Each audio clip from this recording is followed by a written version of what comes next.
Bonjour, Guten Tag, Yasu, or hello. This edition we're transmitting direct from the Eurozone, where the stage is set for civil unrest as member states compete in the EuroDiVision contest. On one side we have the Troika, united together to bail out the banks and balance their side of the ledger, deploying a plethora of new austerity measures that have brought poverty and misery to many EU areas. While on the left, we have the general populace, which has responded to austerity with a chorus of protest. To learn more, we get the latest from the EuroDiVision contest, commencing with Greece in the streets with belief in a Molotov cocktail. We'll defeat these elite policies. The police will not fail, but the euro will, unless Berlin approves another bailout. By the way, the bill for your war crimes needs to be paid now. We stand with Greece. Ya basta. Podemos. We can be free from this EU disaster. Children are famished. People are homeless. We have to protest. Elites call it chaos. We call this democratic progress. Austerity here has been just as merciless. Job losses, crop bosses, cuts to public services, water double tax, leaking mass amounts, while the rich slip their riches in Swiss bank accounts. Hey Malakas, you owe Greece money too. In fact, all of the EU must pay a fee whenever they use the words Europe and democracy, or we're gonna sue. It's all Greek copyright and the bill is overdue. So we've heard the passionate verbal displays of some of the victims which austerity has encircled. Now to learn what the judges make of that, we turn to the first arbiter, Chancellor of Germany, Angela Merkel. That was just terrible. A dry batch of glandular gurgles. You lack talent, vitality, originality, purpose. Angela Merkel, angel of death, Bismarck in this bitch. Queen of the Eurozone, holding all the bargaining chips. What is this shit? Especially you Greeks. Arschgeigen, you want another bailout?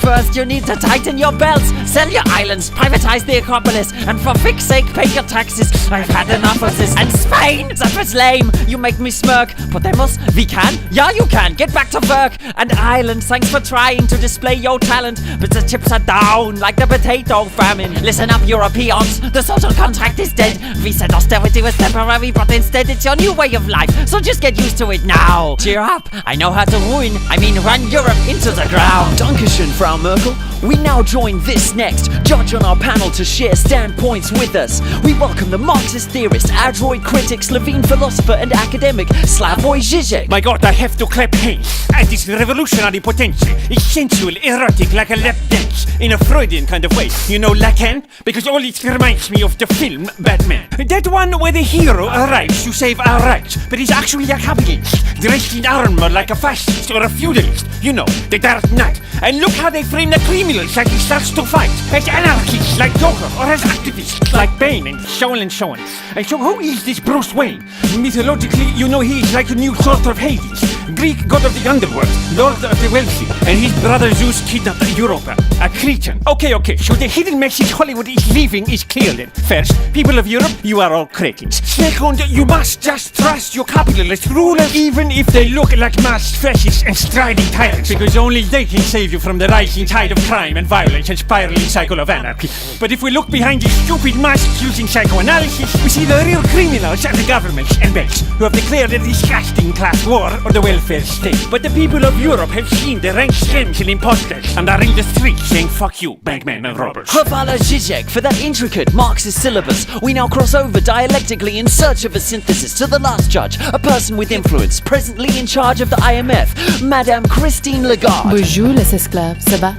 Oui, très bon. I love the sex dead slaves in this competition. Ooh la la, so much pain and moaning, it's quite eternal. But I think we need to have a little history lesson. In Europe, you call it austerity, but we have another slogan. For the IMF, it's known as structural adjustment programs, and we just love to impose them in poor third world homelands. Check how it goes then. We lend poor nations money to assist their development, but first some pretty little conditions have to be met. Step 1, privatization, sell all public assets. Next, market liberalization to attract foreign capitalists, devaluing their currency and safety standards in their borders, and cutting subsidies for basic needs like fuel, food and water. And once the masses starve and are down on their knees, step 3, watch the riots break out in the streets. Sounds familiar. What? You don't like that particular game? Oh, désolé, I didn't hear you ever object to complain when we did it to others and you had profits to make. But why subject your own citizens to these strictures and pain? Because, mon chéri, this is a pyramid scheme. It's part of the plan. At first, we let you live in the dream, but then it's your turn to get reamed. So now, s'il vous plaît,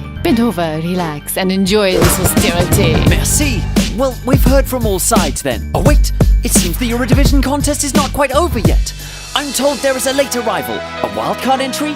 It's hard to see. It's a contestant from Yo, I'm dropping in on this competition to say on behalf of indigenous mobs and citizens that austerity is nothing new to all the people living under centuries of European colonial systems, and we're still in it. But I'm not here to hate on you, brothers and sisters. I'm here to cheer on your tough resistance, cause mate, we can see that you too have been colonised, even more than we have, cause at least we can recognise it.